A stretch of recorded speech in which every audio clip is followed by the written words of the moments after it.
episode 15 of the Simply Great Relationships podcast. We're so glad you could join us today. I'm Meredith Silversmith, and this is Marina.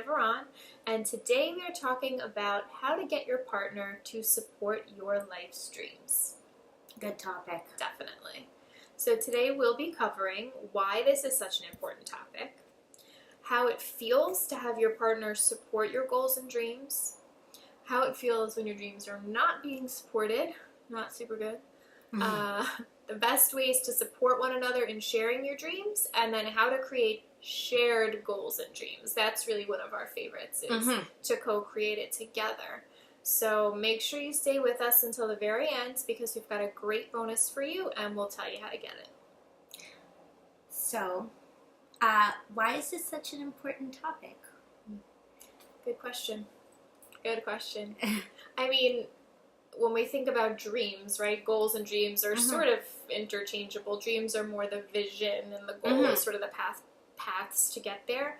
But they're a part of who we are, right? So when you think of your dreams, like, that's probably one of the most core pieces of ourselves. You know, it ties into our beliefs, into our values, into what's important to us. So having your partner know that about you, know what your dreams are, and know why they are what they are, is a really big piece of them knowing who you are, you know? Yeah, I think, you know, your partner knowing who you are is, we've talked about this a bunch of times, so essential. And, like, a part of showing love to your partner, I think, is also, like, showing love through supporting their dreams. It's kind of validating that all this stuff that's really important to them, this vision that they've created that's so tied to such core components of them, that it's also important to you, and that you understand and recognize where it comes from. So I think knowing and supporting is really a part of loving. Definitely. And, you know, our dreams sort of determine what direction we take in our lives. So it's pretty important that your partner knows where you're headed. Yep. And that you know where your partner's headed. When you're in a committed relationship or you're married, you're embarking on that life journey together. So it's pretty important that you're headed in the same direction. I know I've seen with couples when, you know, and it's actually really sad when you know, through our work with couples, you go through sort of these exercises and these, you know, conversations to deepen their understanding of one another. And sometimes you get to the point where you realize that their dreams are different, like very different. Yeah. Like not reconcilable. And that's super sad. Yeah, and I think it's almost like preventable damage. It's just that conversation didn't happen early enough. Yeah. And I think it always sucks when it happens, like 12 years in. Yeah. And 12 years of compounding frustration and feelings. And I think that's so tied to dreams. So how does it feel to have your partner support your dreams? I feel pretty good. I feel pretty good about it also. I have to say, both George and Tom are definite gold star earners here. Yes. They definitely support us. You know I feel super supported by Tom in my dreams. I mean, you know, you feel like you could do anything, right? So when that person, like the most important person in your life, you feel confident that they're behind you and they understand what your dreams are and they understand why and how, and, you know, sort of all those little pieces and intricacies of it, and they have your back. Like, you just feel amazing. You feel like you could do anything. You've got all the support you need. You feel understood. You feel heard. I mean, how do you feel in those moments? Yeah, I just feel like it gives me, like, a jolt of energy. Like, I know, you know, sometimes we have really, really long days, and we have long recording days, and, you know, it's just so nice that if I wake up and I'm kind of frustrated or annoyed because I know I'm going to be in traffic and blah, blah, blah, and then the day's going to be so long and I'll be in traffic coming home.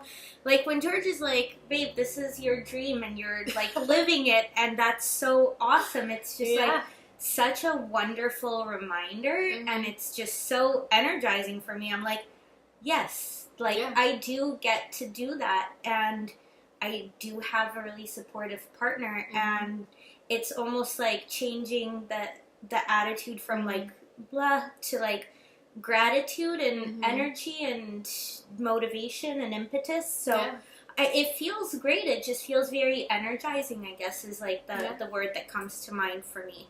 That's a really great point, because I'm just thinking as you're saying that, if you had a partner who did not support you and you woke up that way and they said, well, why are you even doing it then? Why don't you just stop? Nobody's telling you have to do that, right? No one comes to our house and says, okay, you got to be there by this time or else you're going to be in trouble. This is all on us. I wish. Can you imagine? I don't wish that. But imagine your partner, the most important person to you, said, so don't go. Cancel. Why would you go? It's silly anyway. You're wasting your time. I could think of a million non-supportive statements, which may not be coming from a place of malice. Those could be coming from not knowing the underlying dream here. Yeah, and not knowing the value of that dream and how important it may be to, like, your personal bigger picture. Yeah, of course, if I didn't have that and I woke up and, maybe the weather was bad and the traffic was bad, you'd be likely to get that text that's like, on a scale of 1 to 10, I start a lot of texts to Meredith when I want to ease her into something with on a scale of 1 to 10, how upset would you be if... But, I think it would be really easy to go there if you don't have a motivating partner. Yeah, absolutely. And, I mean, this is probably a part of that. When you do have a motivating partner and someone who understands your dreams, they see the strengths in you, right? So, because you've shared your dreams with them, they, like, highlight and pull out your strengths. Like, I know Tom does this with me all the time, which I really appreciate and helps me a lot. Like, if I'm struggling with a decision or I'm not sure, if I'm doing the right thing or I'm feeling overwhelmed, he's like, you got this, right? Like, you're good at this or you're good at that or you know you made the right decision. Like, very quick to be able to pull the things out that he sees in me that align with my goals and dreams, which is super helpful. And I wonder if that helps you kind of see those in yourself. Sometimes when you forget to see those as yourself, it's almost like, does he act like a mirror to some things that maybe need to come to the foreground, but maybe behind all the to-do lists and all the busy stuff. For sure. Okay. So, that's another really great thing is, like, that our partners can help us recognize strengths we forget to recognize in ourselves. I think a really, really big part of having your dream supported, and I think this really ties into kind of what we're talking about with Tom and George, is, like, having your dreams supported, I think really helps turn dreams into goals and turn goals into action steps and turn action steps into reality. Yeah. Like, I just see it as that kind of flow. Yeah, definitely. And I think, like, even in a non-romantic relationship, right? Like, even for us, because we're doing this together, right? So we happened to have a shared dream. And we, through a lot of talking and thinking and writing, and, we came to goals to achieve that dream. And, like, with the support that we have from one another, we're able to work that into reality like we are right now. So I think this is true of any relationship, but the most important is of your, your life partner, having it from them. So even, like, Tom knows there are certain things that if he does X and Y, that contributes to me being able to achieve my goals, and I'm sure the same goes for you guys. Yeah, definitely. And even with George, George started his own architectural firm, which was like a really big step towards his dreams. Yeah. And, it's like, it's not a big adjustment for me to say, like, hey, I know, like, you're going to be busy doing this, so, like, let me pick up this, you know, like, I'll do maybe some of your cleaning tasks, or, like, I'll take our dog out or something like that. Just, like, the tiny things to help him feel supported, because I know, like, when you're on, you know, it's always the transitions that are the hardest, so transitioning dreams into goals is where our partners really need extra support, and a lot of times we can show that support in such tiny actions, but they're so meaningful, and they communicate such a powerful message in the relationship that's like, I'm your cheerleader. Yeah, absolutely. Tom made me breakfast this morning. Awesome. And it was like the biggest deal in the world. I feel like you just mentioned that a couple of episodes ago, but like it totally happened this morning. And I was like, oh my gosh, like just to not have to expend the energy and the brain power and the time of like getting the things out and making your breakfast and then eating and then cleaning up, like just that one thing off the list was so helpful to me today. So thanks. Tom, two thumbs up. So, I mean, we're very lucky, you know, and I mean, that's certainly not to say that we just fell into our relationships being this way. We not at do all. a lot of work. You know, we take our own advice. We don't just sit and talk about it. We really do the things that we recommend on a regular basis. But how, you know, how would it feel if our dreams were not being supported? Like, how would you feel if George was not supportive? Oh, I'd feel like really unimportant and like not significant, maybe even like stupid. Yeah. Not worthy. Yeah. Not seen. That's a big one I always think of, like not seen. Like when your partner acts in a way that is not congruent with who you are or who you feel you are, you feel very like, oh my gosh, does he even know me at all? You know, so that's a really uncomfortable feeling. And you can start to doubt yourself.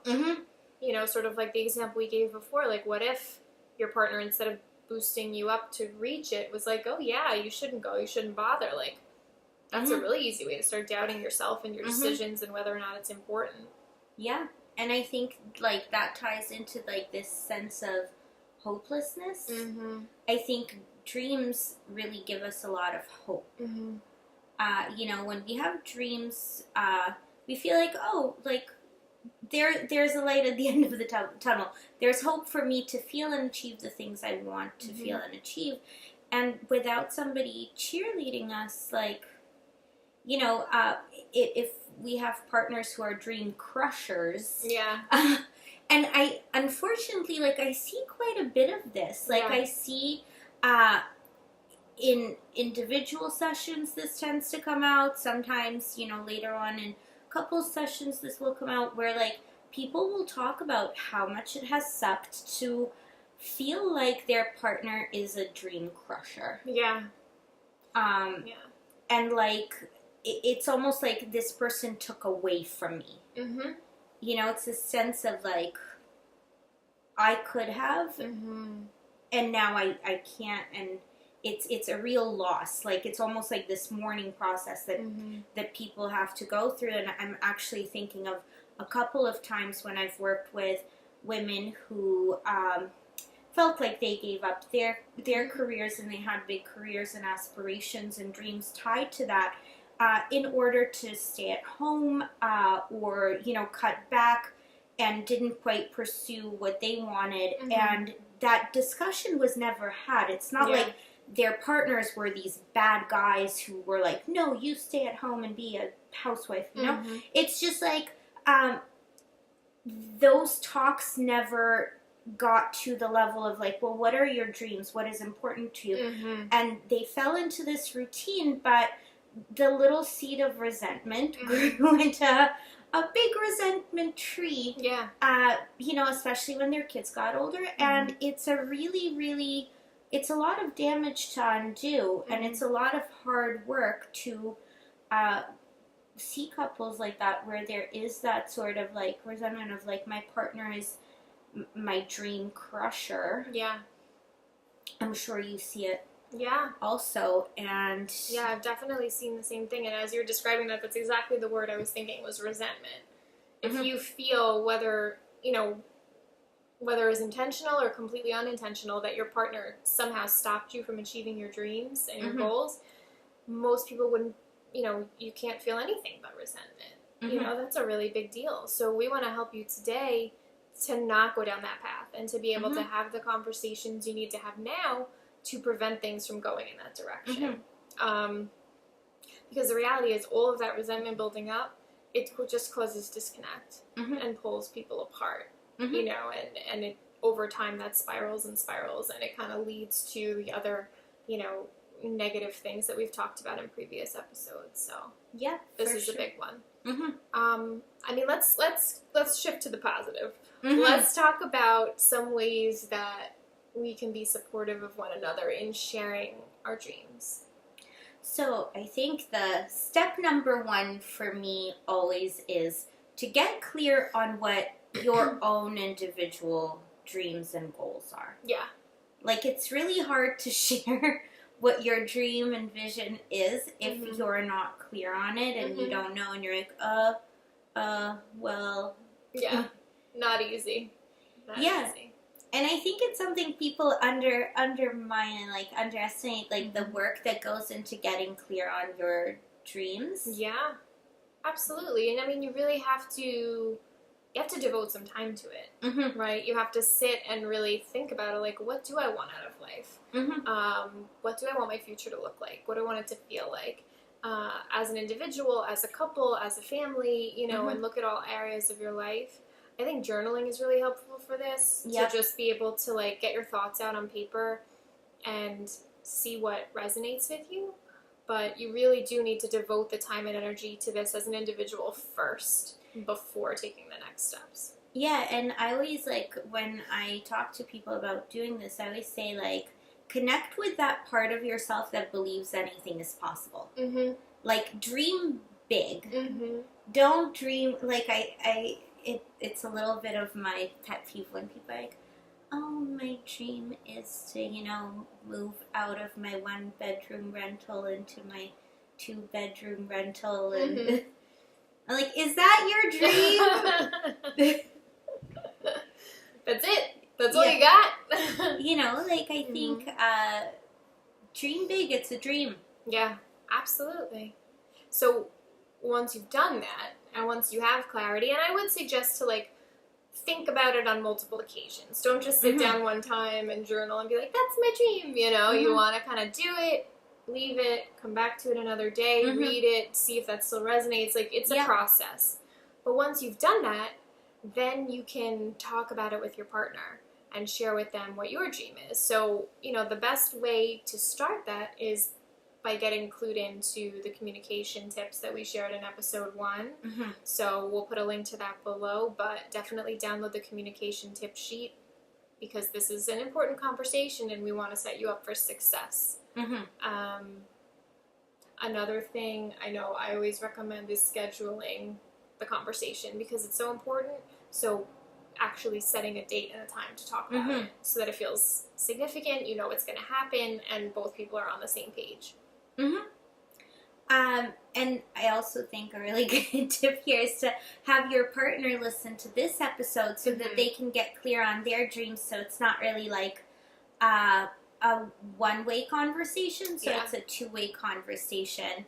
My only, like, kind of to be aware of here would be just make sure that when you talk about your dream, you're not putting contingencies in your dream. What do you mean by that? So I mean, like, my dream is to, like, do this when you do this. I'll be happy when you are promoted. You know what I mean? Because I think this is why the communication tip sheet is really, really important. And can be really helpful here to not put any of those contingencies or buts in the dream. Yeah. Because this is really, like, a very nice and bonding activity. This is a really nice date night activity. Yeah, I mean, these are not this is not a problem conversation, right? Yeah. This isn't like talking about what you don't like that the other person did or resolving a conflict. This is a positive, future-focused, like, energizing, as Marina said. This should be a good experience. Yeah. So, I agree. Date night. This would be a good date night activity. Yeah. You know, another important thing once you start having the conversation is to really be an active listener. And that means a lot of this and not a lot of this while the other person is sharing. Like, I just had the funniest conversation with a couple that I've been seeing where it was like the light bulb went on, you know, those moments where like you've been talking about something and talking about something and talking about something, and like the light bulb aha moment went, and it was like, well, I just said to myself, like, don't say anything. Just listen, and I did it, and it went great, and I was like, yes! This is when therapists do their happy dance. This is like the equivalent of a touchdown. Yeah, which I did. I did do the happy dance. I was like, yes! Because it's so significant. Like, that's right. Just listen. Listen and take in the other person's information. Don't put your agenda on them. Don't evaluate their dream. Don't judge it. Don't think about what's possible or what's not. Just take it in. You're just learning. You're just understanding. So that's what it means to be an active listener. And then when you flip-flop, when it's your turn to share, you would want the same from them. So that was exciting. Yeah, that's a great moment. And yeah, like, so along with being an active listener, it's being like lovingly curious. So being lovingly curious is the tell me more about that. What makes that so significant to you? What makes that important to you? Like, what values or beliefs is that tied to for you? To really show your partner, like, I'm interested, I'm curious, and I want to know more about your dream and where it comes from. Again, not evaluating, not, assessing, not bringing it down to reality and strategizing even. I think that's a really common and easy one. Well, okay, we'll get this, together, and we'll, it's just really about learning what the dream looks like and what kind of core values, beliefs, visions, like it's tied to. So being curious. That's very important. And I can't stress enough, do not give feedback unless you are asked for feedback. Don't give feedback unless you are asked for feedback. Feedback can be positive, feedback can be advice, feedback can be a solution to a problem. Feedback is anything that you swished it around in your head and you're saying, ooh, let me say this. No. Hold that in. Give your partner their space, because this is just an exploratory conversation. No one's going to die if you don't tell them that day. Exactly. Sharing your dreams is very vulnerable. It's exposing a part of yourself, and if you haven't had these conversations in your relationship, like, you're really introducing like a new part of yourself into it, and there's a lot of vulnerability in that. So getting unsolicited advice, even if it may come from the most loving, good, well-intentioned place, can really feel like criticism. Yeah, absolutely. Even with good intentions, even with the best intentions, it can still feel like, well, you're not listening to me. Like, this is my dream, and now you're making it yours. Yeah. So, again, do not give advice unless you are specifically asked for it. Yeah. And that is definitely something that I'm guilty of. Me too. Just thinking back, like, oh yeah, I did that. So we do it too. I totally did it too. But you have to breathe and just say, we can have that part of the conversation on another day.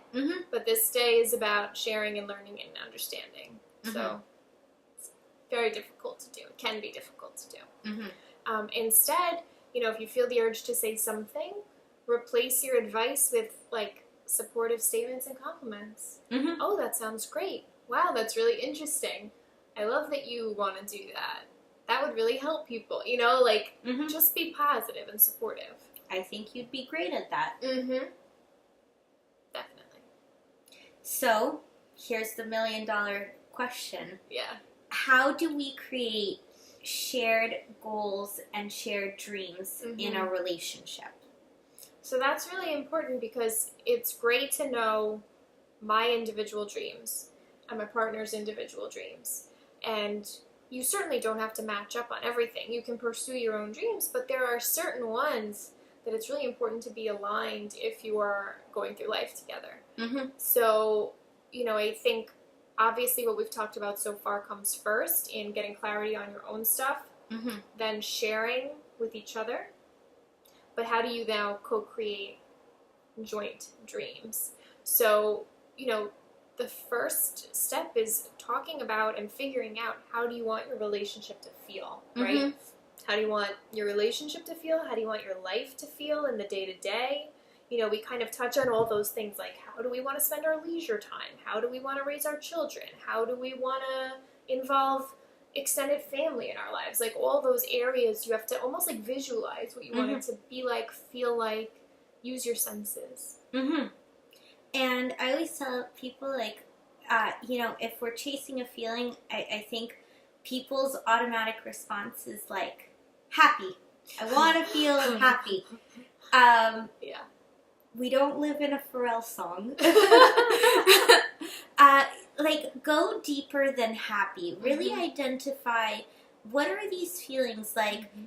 You know, George and I, a big shared dream we have is to travel, right? And like a feeling that we are really chasing when we're traveling together is sharing new experiences, a sense of adventure, a sense of newness, a sense of being able to explore.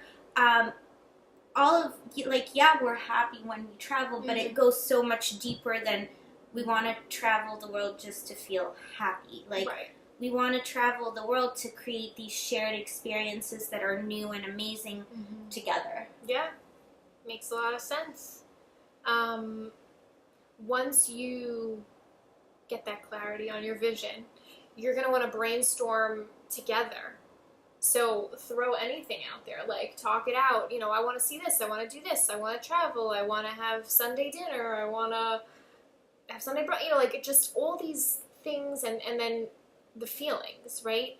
If you go beyond emotion even, right, and you think you're brainstorming, okay, how do I want my relationship to feel? You might go to supportive, warm, comfortable, relaxed. Like, there's so much more than even just the emotion words for it. It's almost like describing almost a place, you know? So that's how you want to think about it. Definitely. And the nice thing is, like, there are no wrong answers here. It's like a brainstorm. It's like building a mind map together of all the ways you want to, you know, share meaning and share dreams in your relationship. Again, it's like a really fun, positive thing. Great date night activity. You know, and our favorite thing, our favorite question is, what do we have in common? Right. You know, what feelings do we both want to share? What experiences do we both want to share? What visions do we both share? Like, what do we have in common? That's always such a nice template to work from. Yeah, absolutely. And you can go back to your individual dreams, you know, whatever you wrote down and listed for yourself, you can go back there and you can share those with each other and see, you know, you could even highlight. I'm a big highlighter, color coder, so like if you're making your own lists or you're putting them in a joint list, highlight, oh, we both have this, we both have this, we both have that.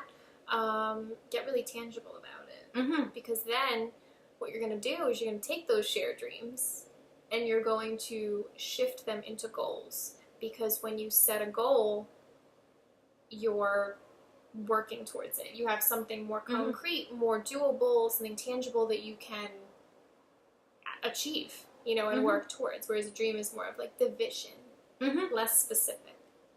Yeah, and I think this is something where people think like, oh, it has to be so big, and the steps are so big, and this is like where I think like a lot of the negative self-talk and couples talk comes, and, you know, people are, this is where dreams kind of go have potential to go to die. Yeah. But really, it's about, like, picking things that are meaningful to both of you, like the things that really resonate and are going to really enrich your relationship, figuring out why they are so important, and then, like, breaking them down into almost like integrating them into your rituals. Yeah. Integrating them into, like, really, like, breaking them down into such small steps that you feel like you're working towards them every day. Like, a really easy example I have of this is, like, again, George and I had a dream to, like, travel together, travel to some specific places together. And a way we work towards that dream every day is we broke it down into goals, and we knew we wanted to, like, use credit card points. So we did a lot of research on what card would give us the most points and the most benefits, and we said, like, we're only going to spend on this card so that we rack up as many points as we can, so that goes to our airline tickets and our hotels. And that was a really small way that both of us knew we were working towards, you know, like, living life, but also working towards a really awesome dream, like, every day. That's a great one. Yeah, and it, you know, it's so simple. It doesn't have to be a big thing. And then we check our monthly balance, and we'd be like, awesome, like, now we can use these points to get airfare. And that's what we ended up doing. Like, our airfare was covered by points because we did research and we were really diligent about, you know, like, only using credit cards, not using the debit card or cash, and then paying off the balance. And, you know, it made us feel like, here's our dream that we're, like, kind of easily making come true, and we're committing to it every day in a little way. Yeah, that's a great example. And I mean, another, like, that's a very tangible goal, concrete goal. I love that. Like, that's a way you could team up on it and work towards it. I would say maybe an example of a more feelings or, like, how you want your relationship to be kind of goal. If you want your relationship to feel really private, I don't know, I'm picking a random one. We want to feel really connected and private, and we want to feel like this is our space and we have time together and we're important.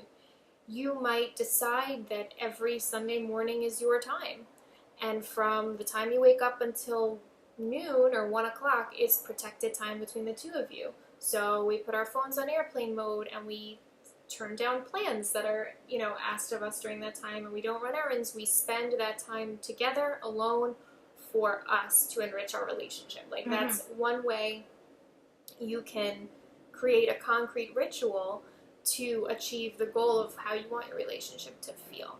So you could really get creative with it. Yeah, and I think, like, the breaking it down and into small things that you're doing consistently is really what makes you feel, you know, like, the cliche, it's not the destination, it's the journey. Like, that really makes the journey really enriching, and you're not just measuring, like, did I achieve my goal, check mark, only that is a marker of success. Like, you're creating that feeling, so in that way you're already successful in achieving that dream or that goal. Yeah, that's a great point. You know, that's probably the most, if you take away one thing from this whole process, is to pull those pieces and put them into your relationship as rituals of connection. You know, we talk a lot about rituals of connection. We talked about it in a recent episode. I will put it in the show notes below, a link to that. But rituals of connection are some of the most powerful things you have at your disposal to affect change in your relationship and in your life. So if you can tie your goals and your dreams into those, you're set. It's going to become a habit, and you're going to achieve it, just like you and George did. Yes. It's a good feeling. And if we can do it, then you can do it too. So, look, as always, we don't want you to just listen. We want you to listen and integrate these tips into your relationship. So we have created a really great bonus for you. It is the co-creation of dreams mind map, so you can get the process started a little easier. I think it's great. You can print it out, and it really guides you through the steps of identifying your own, sharing it with your partner, finding your common ground, and then working it into goals. So I think it's a great tool for brainstorming, and you can get it on our website at simplygreatrelationships.com/015. It's also an awesome date night activity. Also a good date night activity, yes. As you can tell, I'm a little obsessed with date night. So let's talk takeaways. What would you say your big takeaway from today is? I think the importance of scheduling time for this process. Like actually sitting down, and I think I spend probably more time than your average person thinking about my goals and dreams and like working towards them, but to specifically sit down with my partner and share them and co-create dreams of ours and like really identify the steps to get there, like that, it like feels very empowering to think about that as a possibility, and I think the fact that that should be done is my takeaway. Awesome, yeah. What about for you? For me, it's what you said in terms of like a dream, like can be just a feeling. It doesn't always have to be like travel or this item or this thing. It's like that protected time is our dream because it's going to make us feel really connected in our relationship, and we're living that dream by having protected time. I love that because that is a dream, right? That is such a wonderful and like big picture feeling, to feel like your relationship is sacred and protected and like lives in almost like this, you know, space that's its own bubble from the world, and to really like not just think of dreams in the conventional sense, but also in the like just the creation of a feeling. I love that. Yeah, cool. So, guys, we gave you a lot today. I feel like this was a bit of a doozy. I don't think I expected it to be as much, to have as much to say about this topic as we did. But that's great. That means it's important. So that's all for today. We hope you take these tips and start using them right away. We would love to continue the conversation with you in our Facebook group, where we'll be sharing tips, tricks, and live streams exclusively for our members. You can find the group at facebook.com/groups/simplygreatrelationships, or you can click the link on our website, simplygreatrelationships.com. Definitely get in there. So until next time, bye. Bye.